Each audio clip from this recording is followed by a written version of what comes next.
Olá, estaremos hoje aqui falando sobre a farmacocinética da infusão alvo controlada.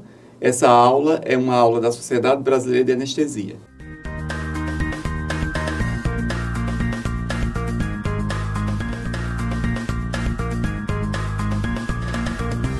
Durante essa apresentação, a nossa agenda cumprirá uma breve introdução da anestesia geral, enfocaremos a infusão alvo controlada, os conceitos farmacocinéticos da infusão alvo controlada, as formas de infusão dos fármacos e os efeitos do Propofol em infusão alvo controlada. Quando nós tratamos da anestesia geral, nós devemos nos preocuparmos com os nossos pacientes para que nós administremos fármacos que promovam o bloqueio de receptores corticais e o bloqueio de receptores subcorticais e o bloqueio de receptores periféricos. A finalidade desse bloqueio de receptores é que a gente possa promover uma adequacidade da nossa anestesia geral durante todo o transoperatório. A escolha do fármaco para bloquear os componentes subcorticais é baseado nos fármacos hipnóticos, sejam eles inalatórios, sejam eles venosos.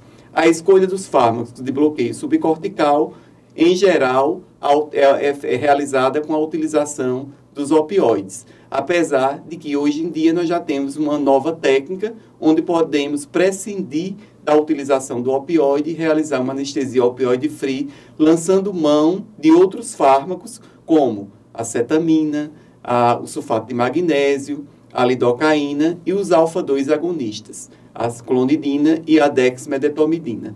Então, baseado nessa compartimentalização, é importante nós entendermos que, ao bloquearmos os componentes corticais, ao bloquearmos os componentes subcorticais, nós promoveremos uma adequacidade da anestesia, proporcionando uma qualidade e segurança ao paciente durante o nosso ato anestésico.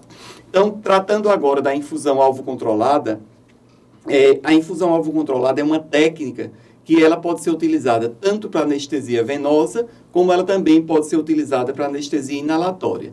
Quando se trata da infusão alvo controlada de anestésicos venosos, ou seja, anestesia venosa total em infusão alvo controlada, é uma técnica onde nós infundimos o anestésico venoso no paciente através de uma veia, todos nós temos essa certeza, e essa administração do fármaco, ela vai acontecer através, ou seja, por meio de uma bomba de infusão, onde nesta bomba de infusão tem incorporado um modelo farmacocinético, um modelo matemático. Daí vem a nossa primeira preocupação.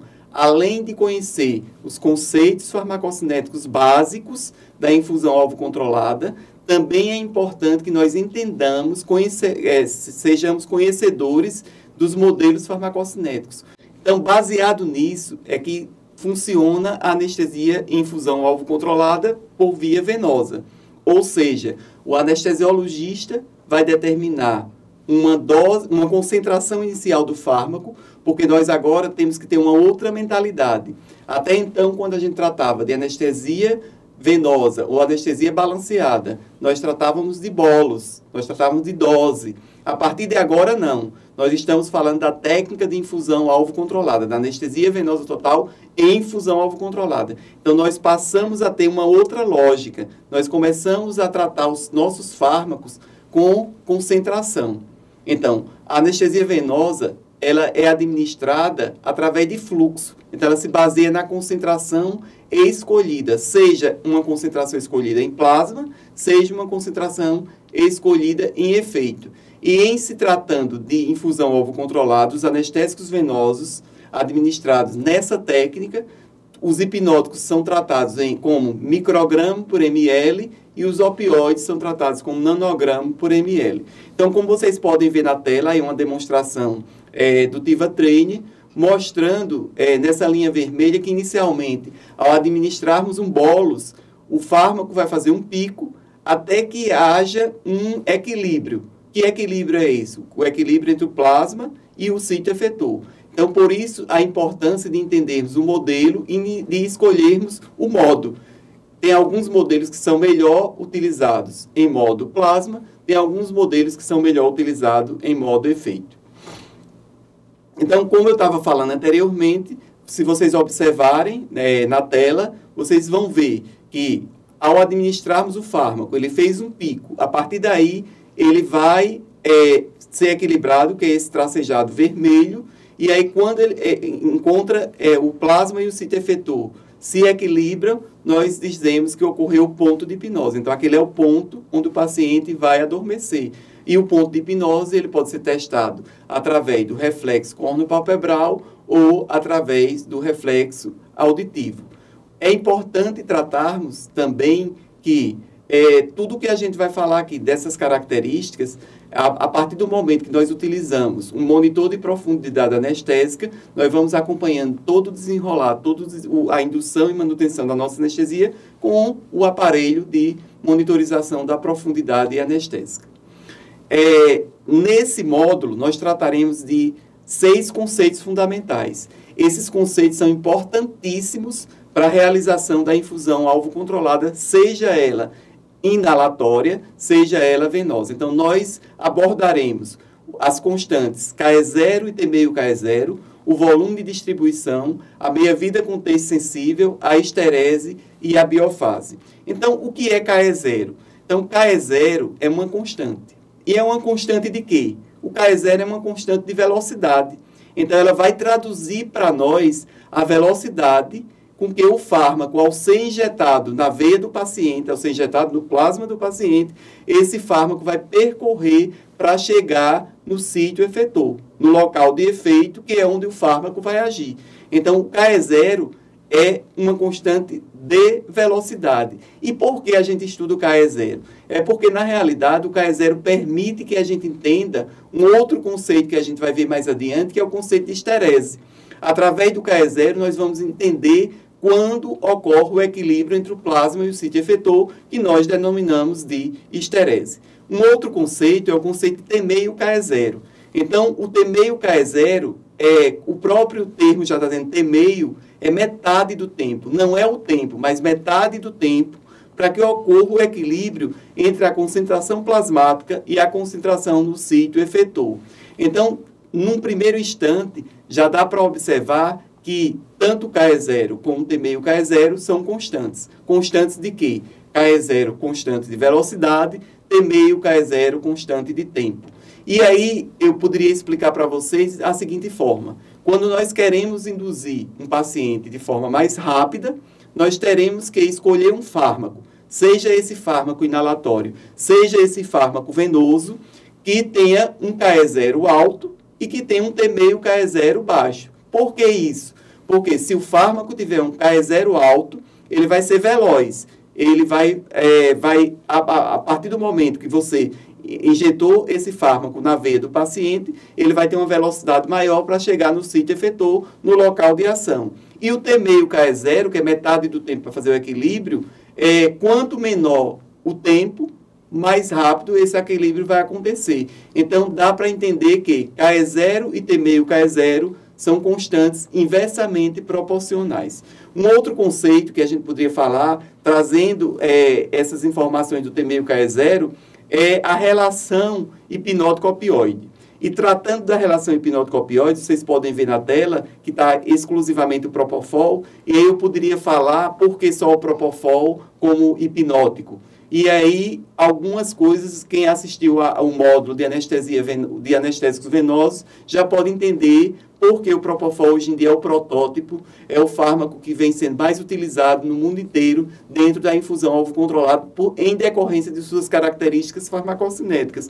Então, quando a gente trata do etomidato, ele é um fármaco que é excelente para infusão alvo controlada, tanto quanto a cetamina, mas porque o etomidato não vem sendo estimulado a sua utilização na infusão alvo controlada.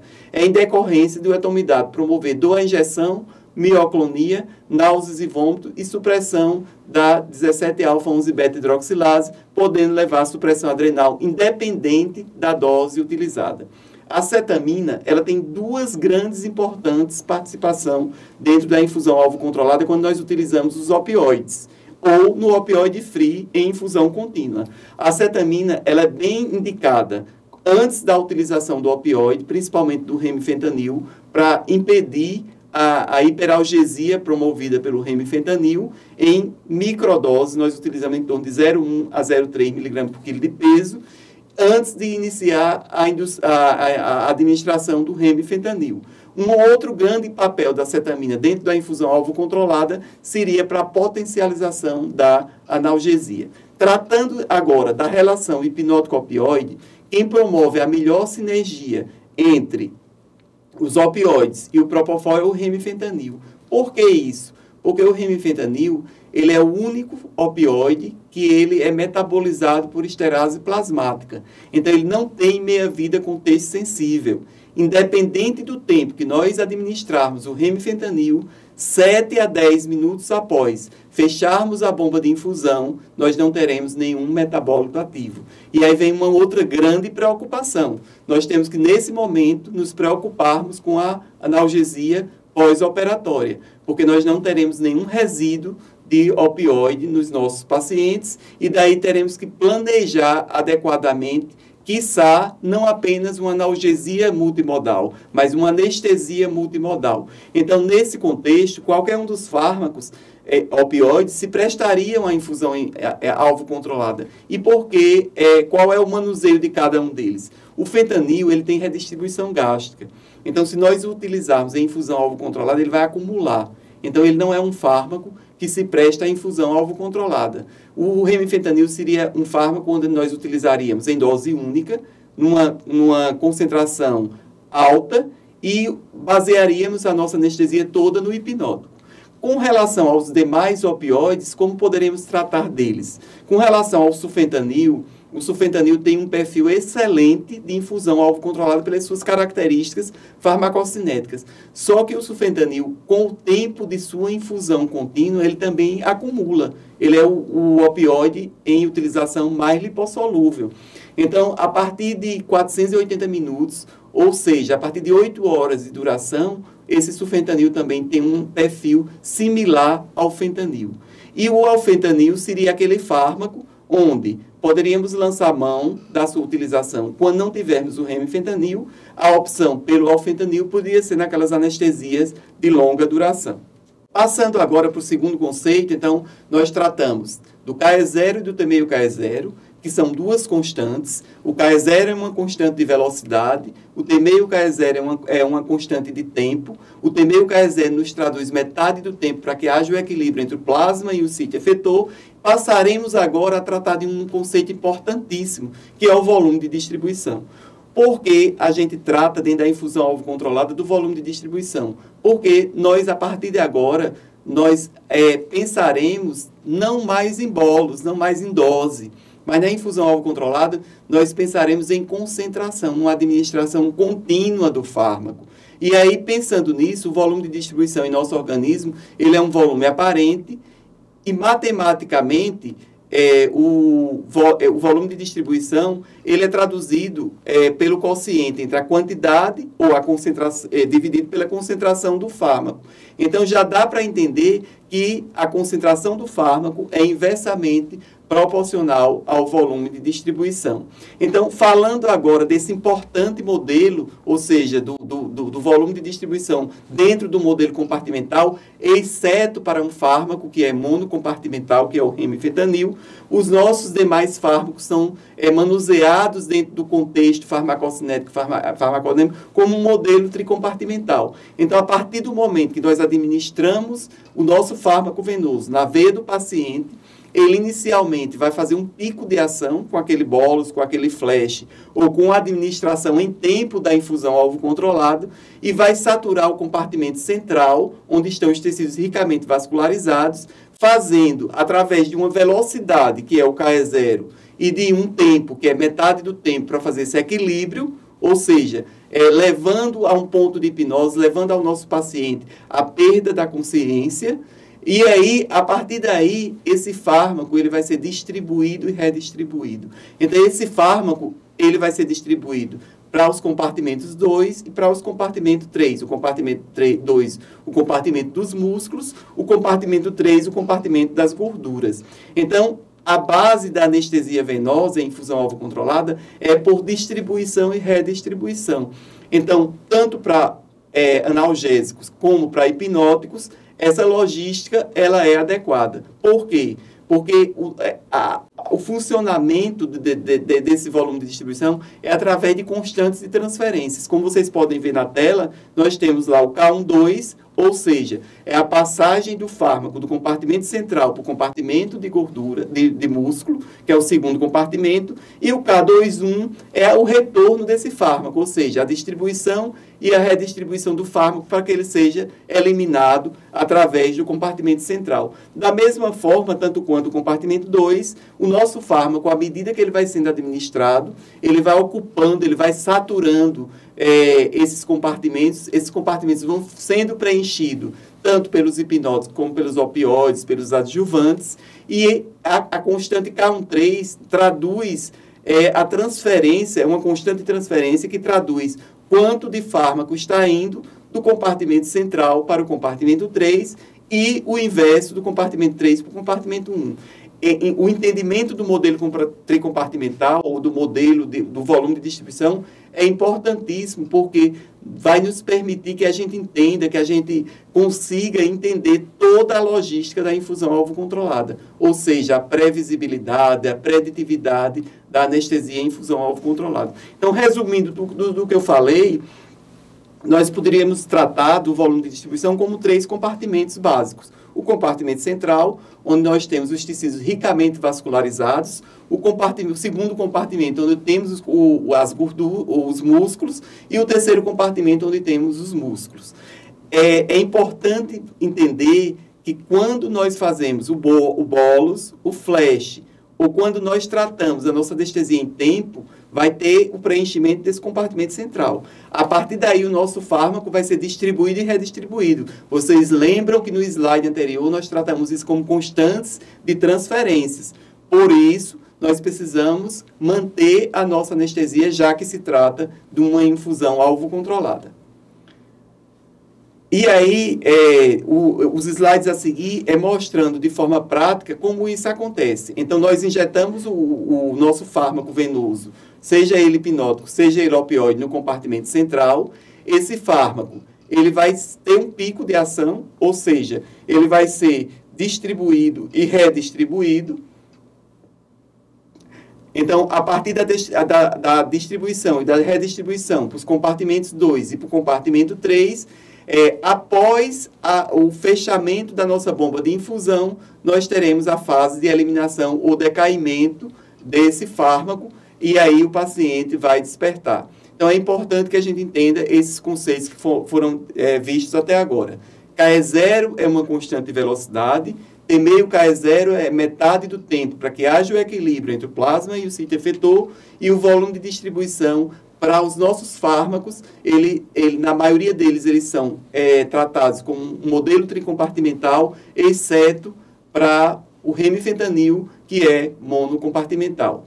Um conceito importantíssimo é o de meia-vida contexto sensível. O Hughes, em 1992, ele contribuiu imensamente para que os modelos fossem incorporados, para que os modelos fossem estudados, porque se o Hughes não tivesse descoberto a meia-vida contexto sensível, nós não teríamos como ter todo esse entendimento da infusão alvo controlada dos anestésicos venosos. Por quê? Porque até então era do conhecimento geral a meia-vida de distribuição, a meia-vida de eliminação, só que a gente não conhecia a meia-vida contexto sensível, que é a meia-vida exclusivamente tratada para os fármacos em infusão alvo controlado. Então, o Hughes, em 1992, alguns autores ainda chamam de meia-vida contexto sensitiva, meia-vida contexto dependente, mas mundialmente hoje vem sendo anotada a nomenclatura de meia-vida contexto sensível. E o que seria a meia-vida contexto sensível?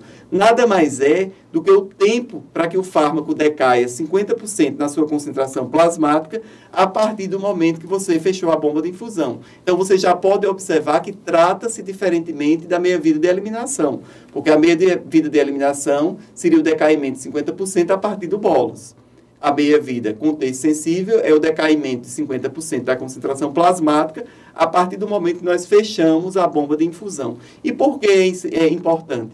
É porque quando o Hughes ele foi estudar lá essas constantes de transferência, ele precisava entender quanto de fármaco estava sendo transferido, ou seja, quanto de fármaco estava indo do compartimento central para o compartimento 2, sendo distribuído e redistribuído, quanto de fármaco estava indo do compartimento 1 para o 3 e voltando do 3 para o 1, distribuído e redistribuído. E aí ele transitou, estudando essas constantes, ele começou a montar um quebra-cabeça e ele conseguiu ver que se ele associasse no mesmo modelo as 3 variáveis, ou seja, a meia-vida de distribuição rápida, a meia-vida de distribuição lenta e a meia-vida de eliminação, ou seja, as meias-vidas π, alfa e beta, ele conseguiria entender essas transferências de fármacos pelos compartimentos.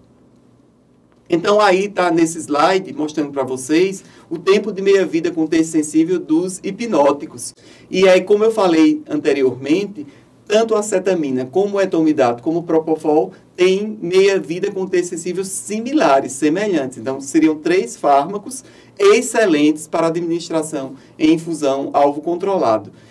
E aí, eu já citei qual seria a indicação de cada um deles e por que o propofol vem sendo utilizado. Se vocês observarem o gráfico da meia-vida com texto sensível do tiopental, ele é um gráfico que mostra que, à medida que o fármaco vai passando, ele vai levando ao maior acúmulo no nosso organismo, por isso que ele não é um fármaco que se presta à infusão alvo controlado. Com relação aos opioides, eu já expliquei isso anteriormente, eu vou repetir novamente através desse slide, mostrando para vocês que o remifentanil ele é uma linha reta. Por que ele é uma linha reta? Porque ele não tem meia-vida com texto sensível. Ele é um fármaco metabolizado por esterase plasmática, que não tem nenhum metabólito ativo, que após a sua parada de infusão, em infusão contínua, nós 7 a 10 minutos depois não temos nenhum metabólito do remifentanil em nosso organismo. Já com relação ao fentanil, vocês podem observar o traçado do fentanil, onde ele acumula pela sua alta lipossolubilidade, pela sua redistribuição gástrica, e o sulfentanil, ele se presta a uma infusão alvo controlada, interessante, desde que não ultrapasse 480 minutos, como eu relatei anteriormente.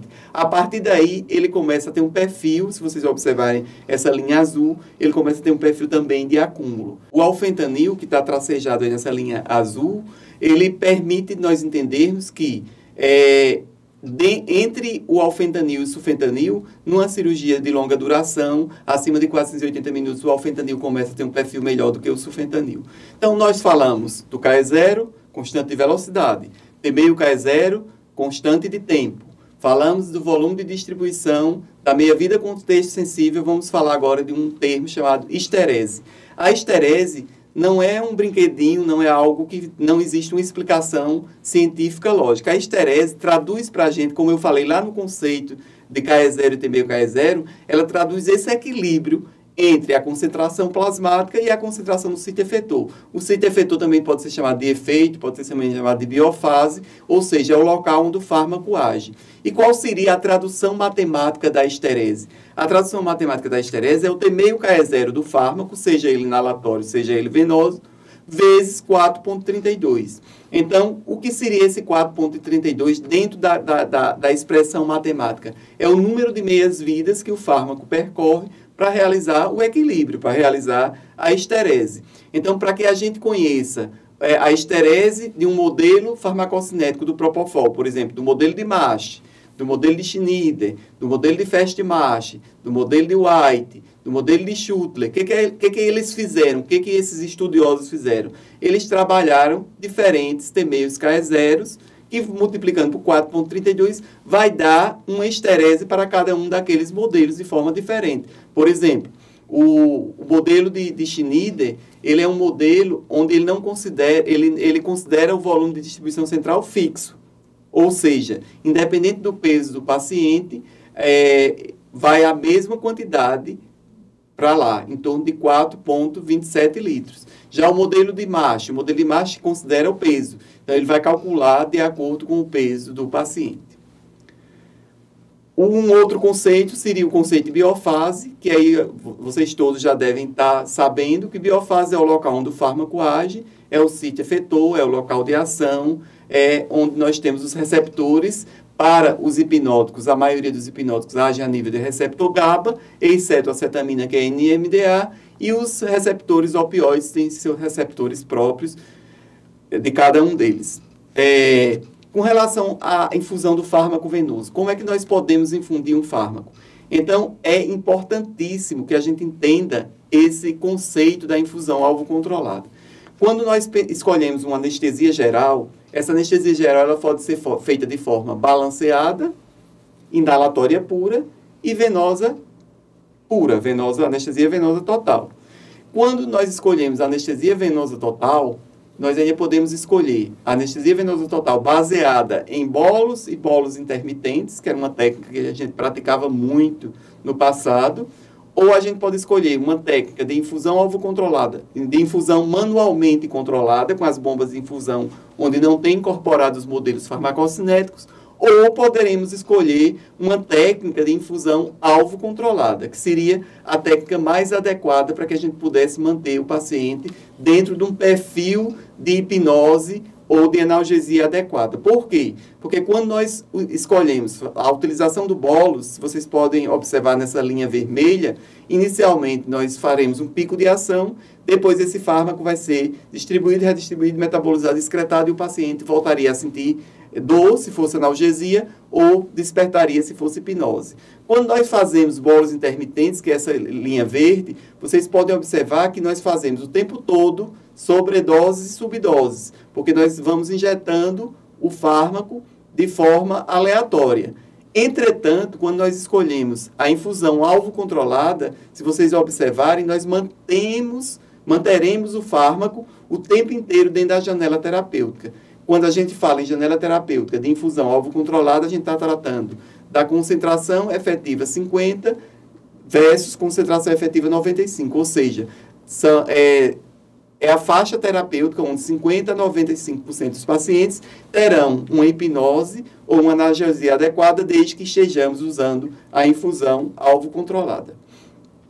E, por fim, esse slide é importantíssimo para a nossa prática diária, porque ele nos relata os efeitos do Propofol na infusão alvo controlada. Então, é uma tabela que foi publicada no Anesthesiology em 1994, mostrando como a gente pode tirar a melhor utilização do Propofol em infusão alvo controlada. Então, todas as vezes que nós utilizarmos o Propofol numa concentração na bomba de infusão entre 0 e 0,5 micrograma por ml, porque nós estamos tratando de concentração, então nós temos 3 finalidades de utilização do Propofol nessa concentração. É o Propofol como antiemético, antipruriginoso ou ansiolítico. A partir do momento que nós utilizamos o Propofol numa concentração superior a 0,5, numa faixa de 0,5 a 1 micrograma por ml, nós temos uma faixa onde o Propofol vai sedar os nossos pacientes. Numa RAC, uma peridural, um bloqueio oftalmológico, nós queremos sedar os nossos pacientes, a faixa terapêutica seria entre 0,5 e 1 micrograma por ml. Acima de 1 micrograma por ml, nós já temos hipnose para anestesia, para a cirurgia. Então, é importante tratarmos aqui. Hoje nós temos no Brasil a resolução do Conselho Federal de Medicina 2174/2017, onde nos fala da obrigatoriedade, da importância da utilização da monitorização da profundidade anestésica. Por isso eu trouxe esse slide como uma forma de conscientização para que as pessoas entendam que é importante avaliar o risco do paciente por despertar intraoperatório e para a consciência intraoperatória. O paciente pode até despertar no intraoperatório, ele não pode ter a consciência, porque a consciência intraoperatória pode levar a uma síndrome de estresse pós-traumático, alterando a vida desse paciente de forma muito intensa, prejudicando a sua socialização, a sua vida diária, o seu retorno ao trabalho. Então, todas as vezes em que a gente não tiver um monitor de profundidade anestésica, que é o adequado para a realização da infusão alvo controlada dos anestésicos venosos, nós devemos ter o cuidado de não deixarmos a nossa bomba de infusão com uma concentração menor que 2. Em se necessitando de uma concentração menor que 2, nós devemos lançar mão de fármacos que protejam o nosso doente com relação ao despertar intraoperatório, à consciência intraoperatória. Eu agradeço a todos vocês e nos veremos no próximo bloco, onde falaremos sobre outros temas de anestesia. Muito obrigado.